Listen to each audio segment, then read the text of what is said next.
Hello दोस्तों, स्वागत है आप सबका स्लीपी क्लासेस में। आज हम इन्वायरमेंट में क्लाइमेट चेंज से रिलेटेड 3 इम्पॉर्टेंट रिपोर्ट्स डिस्कस करेंगे। Now these 3 important reports are your emissions gap report, your production gap report and your adaptation gap report. अब ये जो तीनों रिपोर्ट्स हैं, तीनों ही रिपोर्ट्स आर एनुअल, मतलब हर साल ये रिलीज की जाती है जस्ट बिफोर उस साल की conference of parties to UNFCCC। For instance इसमें इस साल जो कॉन्फ्रेंस ऑफ पार्टीज है that is the 28th COP which is still going on. It is taking place in Dubai UAE। तो इससे जस्ट पहले ये तीनों रिपोर्ट्स रिलीज होती है हर साल।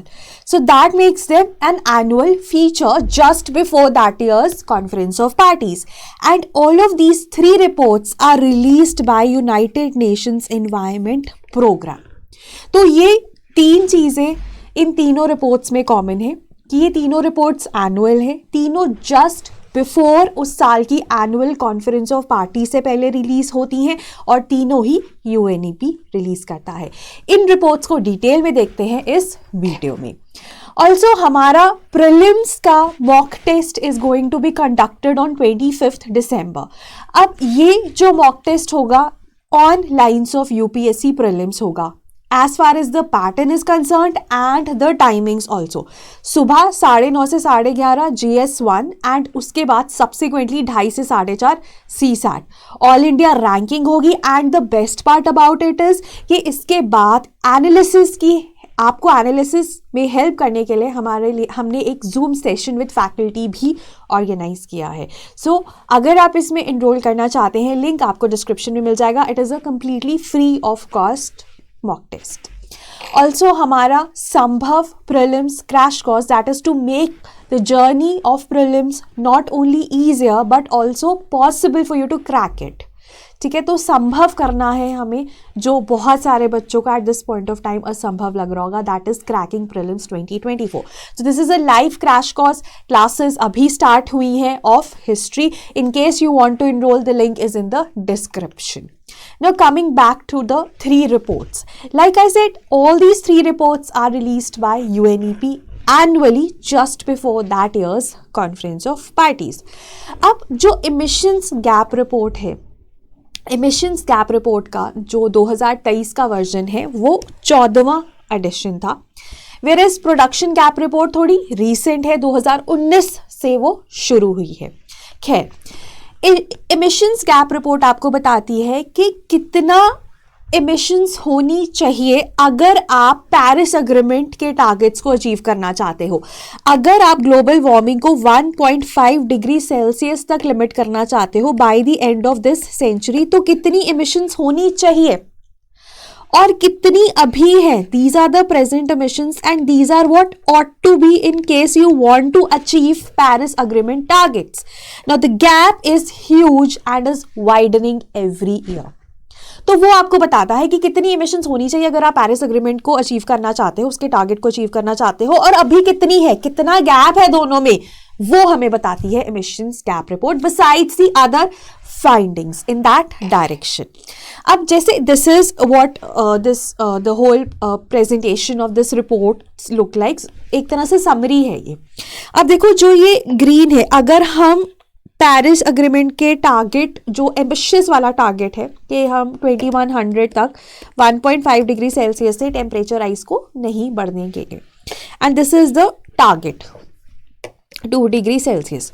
ऑब्वियसली अगर आपको 1.5 डिग्री सेल्सियस तक टेम्परेचर राइज को लिमिट करना है तो आपको एमिशंस और करनी पड़ेंगी, और कम करनी पड़ेंगी, है ना। Then this, so this is this.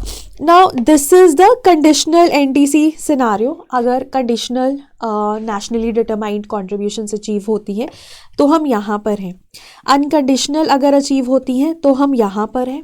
ठीक है, the gap is this much. अगर कंडीशनल होती हैं तो इतना है, और अभी प्रेजेंट के हिसाब से इतना है। और जैसे जैसे आप आगे जा रहे हो ना, टाइम में आगे जा रहे हो, तो आपका जो गैप है वो बढ़ता ही जा रहा है ना। इसमें एक और चीज़ आपको ध्यान में रखनी है, what is the difference between conditional and non conditional NDCs। Conditional NDCs है कि वो डिपेंड करती है कि अगर हमें इंटरनेशनल कोऑपरेशन मिलेगा in terms of financial help, in terms of technology transfer, तो हम उनको अचीव कर पाएंगे। They are with respect to conditions. जैसे इंडिया के जो नेशनली डिटरमाइंड कॉन्ट्रीब्यूशंस हैं उनमें से कुछ कंडीशनल भी हैं, because they depend upon the circumstances, the international circumstances depend upon the international cooperation। आप मुझे क्या कमेंट्स में बता सकते हैं कि कौन से हमारे एनडीसीज कंडीशनल है और कौन से नॉन कंडीशनल या अनकंडीशनल। बट अनकंडीशनल एनडीसीज होते हैं जो despite anything you will achieve, because they mostly depend upon your domestic circumstances. तो अब आसान क्या है, अनकंडीशनल जो है अचीव करना वो आसान है, लेकिन अगर आप अनकंडीशनल को भी अचीव करते हो ना तो भी गैप बहुत ज़्यादा है। अगर आप कंडीशनल को भी अचीव करते हो तो गैप थोड़ा कम होगा, बट नॉनदलेस वो गैप बढ़ता ही जा रहा है और हमें उस गैप को कम करने के लिए काम करना है। यही हमें एमिशंस गैप रिपोर्ट जो है वो बताती है। Again I am repeating the question, conditional और जो हमारे अनकंडीशनल एनडीसीज हैं वो कौन से हैं? Please do let me know in the comments. अगर आपको नहीं पता तो मैं आपको आंसर कर दूंगी कमेंट्स में ही। एनीवे, सो वो हमारा प्राइमरी एक फोकस है एमिशंस गैप रिपोर्ट का। बाकी जेनेरिक फाइंडिंग्स है, जैसे वो कह रहे हैं कि जो हमारे हालात चल रहे हैं प्रेजेंट डे जो सिनारियो है उसके हिसाब से जो हमारा पेरिस एग्रीमेंट का टारगेट है उसे तो हम ब्रीच करेंगे ही। 2100 तक जो हम टारगेट देख रहे हैं 2 डिग्री सेल्सियस का वो तो ब्रीच होगा ही। 3 डिग्री सेल्सियस तो आज हम पहुंच रहे हैं, मतलब 3 डिग्री सेल्सियस तो टेम्परेचर राइज होगा ही होगा। एंड 1.5 डिग्री सेल्सियस जो एम्बिशियस टारगेट है पेरिस एग्रीमेंट का वो हमने 2023 के 86 डेज में ही ब्रीच कर दिया है। मतलब 86 days out of 365 days of 2023 we have witnessed the average temperature to be higher by 1.5 degree Celsius. तो एम्बिशियस भी हमने कुछ कुछ बीट कर दिया है और जो हमारा मेन टारगेट है वो भी नज़र आ रहा है कि हम बीट करेंगे ही। अब इसमें ना एक चीज़ जो हमें पता चली कि हमारी जो ग्रीन हाउस गैसेस की इमिशंस है ना वो बढ़ती ही जा रही हैं। जैसे अब इनके हिसाब से 57.4 billion tons of carbon dioxide हमने 2022 में रिलीज़ करी, जो कि 2021 से 1.2% इंक्रीज़ है। ठीक है, सिर्फ 2020 में जो हमारी कार्बन डाइऑक्साइड एमिशंस थी वो डिक्रीज हुई थी बिकॉज ऑफ कोविड पेंडेमिक। उसके बाद हम इंक्रीज ही होता आ रहा है और 2022 में तो इसने जो 2019 का रिकॉर्ड हाई था ना उसको भी ब्रीच कर दिया। जो हमें लग रहा था कोविड के बाद शायद एमिशंस डिक्रीज हो जाएंगी, अब we are at the Covid level and we have even pre Covid level and we have even beaten the 2019 record. ठीक है, सो यही हमें ये दिखाता है। 2020 में ये जो है वो डिप हुआ था, बट अभी फिर से we have breached the 2019 level, 2019 record. उसके बाद जो टॉप 3 इमिटर्स हैं ग्रीन हाउस गैसेस के, अगर हम बताएं तो सबसे ज़्यादा China, followed by USA, followed by India. इन तीनों टॉप इमिटर्स ने एमिशंस बढ़ाई हैं। आइडियल केस सिनारियो तो एमिशंस डिप होती, इन तीनों ने जो एमिशंस हैं उनको बढ़ाया है। बट कुछ अच्छी न्यूज़ भी है कि ईयू, रशिया और ब्राज़ील में एमिशंस का डिक्रीज देखने को मिला है। देन अब ये कह रहे हैं कि अगर हम एनडीसीज अचीव कर भी ले, ठीक है, सारे कंट्रीज एनडीसीज जो उन्होंने बोले हैं सबको अचीव कर ले, तो भी हम जो टारगेट है 1.5 डिग्री सेल्सियस तक लिमिट करना है हमें टेम्परेचर राइज, उससे 19 बिलियन टन्स कार्बन डाइऑक्साइड ज़्यादा ही इमिट कर रहे होंगे। जितना उस टारगेट को अचीव करने के लिए कार्बन डाइऑक्साइड होनी चाहिए उससे 19 बिलियन टन ज़्यादा इमिट कर रहे होंगे अगर हम अभी एनडीसीज अचीव करते हैं सारे। तो अभी तो हम सारे एनडीसीज भी नहीं अचीव कर पा रहे, तो इससे तो आप सोचो कितना ही आगे हम पहुंच जाएंगे। उसके बाद लास्ट में एक और चीज़ बताई जाती है कि 2023 जो है वार्मेस्ट ईयर ऑन रिकॉर्ड है। पहले ये 2016 के पास था, ये जो ताज था सबसे गर्म साल दुनिया में 2016 का साल था, अब ये 2023 का हो गया है, उसमें भी सितंबर, और अभी रिसेंटली अगर आप न्यूज़ देखोगे तो नवंबर भी है, बट इस रिपोर्ट के हिसाब से वो सितंबर है। अब ये कह रहे हैं कि हमें ना एमिशंस जो हमने देखा ना 1.2% का इंक्रीज़, वो इंक्रीज़ नहीं दिखाना है, हमें डिक्रीज़ करना है एमिशंस को, तभी हम पेरिस एग्रीमेंट का टारगेट अचीव कर पाएंगे। अब ये कहते हैं कि 2023 में जो एमिशंस हैं, ठीक है, वो ऑनवर्ड्स डिक्रीज होनी चाहिए और एटलीस्ट 2024 ऑनवर्ड्स 8.7% डिक्रीज होना चाहिए ग्रीन हाउस गैस इमिशंस में, जो अभी 2022 में हमने 1.2% इंक्रीज देखा है। दैट शुड डिक्रीज बाय 8.7%, है ना, डिक्रीज दिखाना है, इंक्रीज तो बिल्कुल भी नहीं करना है, डिक्रीज होना चाहिए 8.7% टू 2024 ऑनवर्ड्स। अब ये ना बहुत मुश्किल है, क्योंकि कोविड के टाइम पे जब पूरा इकोनॉमी ठप हो गई थी दुनिया में अक्रॉस, तो भी 4.7% ही ड्रॉप आया था एमिशंस पे। तो ये 8.7 अचीव करना थोड़ा मुश्किल है, लेकिन अगर हमने 8.7 डिप नहीं शो किया तो हम शायद पेरिस अग्रीमेंट के टारगेट्स को अचीव नहीं कर पाएंगे। So this is regarding your emissions gap report. Now coming to the production gap report, ये भी UNEP निकालता है, एनुअल रिपोर्ट है और जस्ट बिफोर उस साल की कॉन्फ्रेंस ऑफ पार्टी से पहले निकलती है। पहली रिपोर्ट 2019 में आई थी।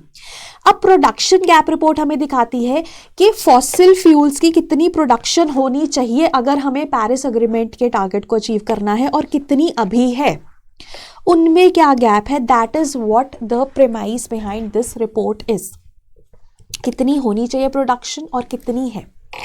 अब अगर हम देखें ना, तो ये अगेन ये है हमारे पास 1.5 डिग्री सेल्सियस, अगर हमें टेम्परेचर राइज को 1.5 डिग्री सेल्सियस तक लिमिट करना है, अगर हमें 2 डिग्री तक लिमिट करना है, ठीक है।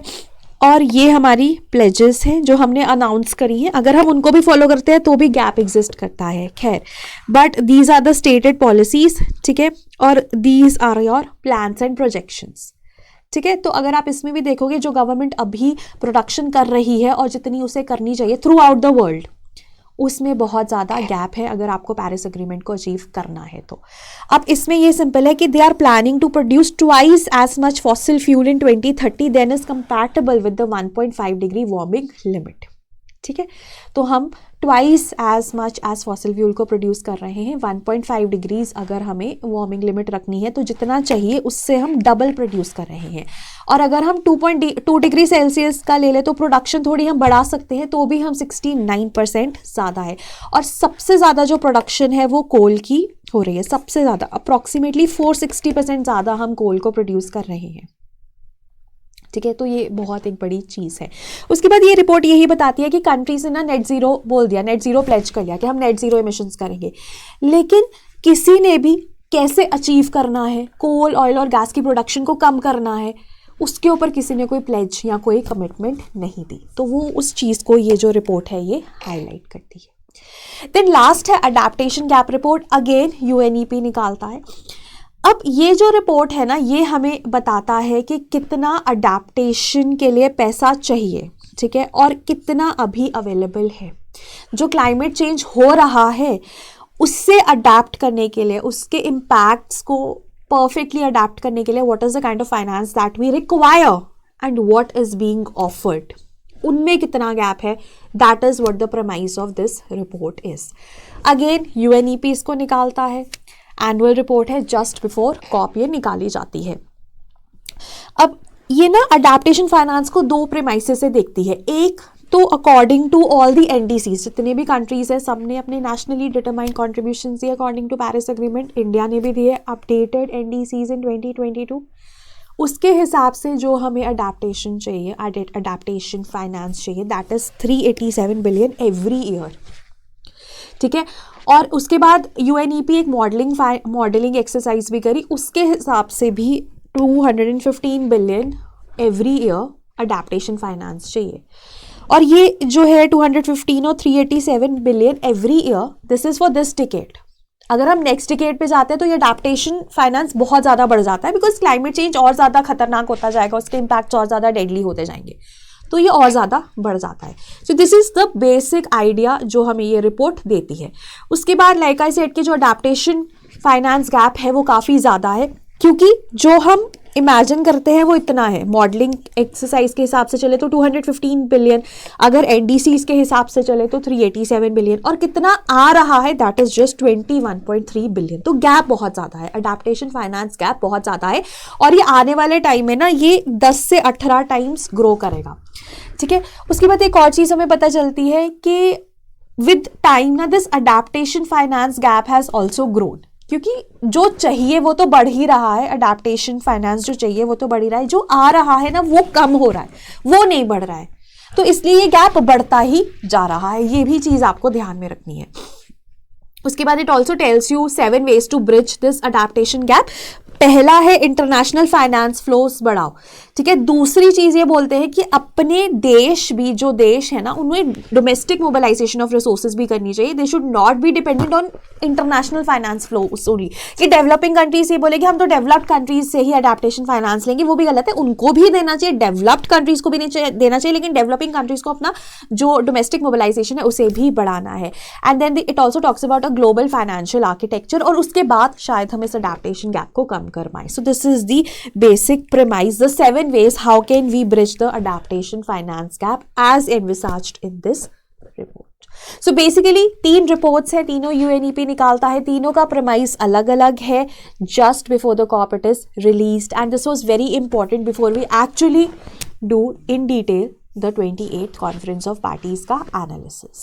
So उसको करने के लिए मिलेंगे जल्द ही, but this was all from my side. और अगर आप prelims की तैयारी कर रहे हैं, so we have a separate telegram group for you, जिसमें आप हर रोज क्वेश्चन सॉल्व कर सकते हैं, और इस वीडियो का PDF भी आपको उसी ग्रुप में मिलेगा। So that was all from my side. Have a great day ahead and keep on studying. Thanks.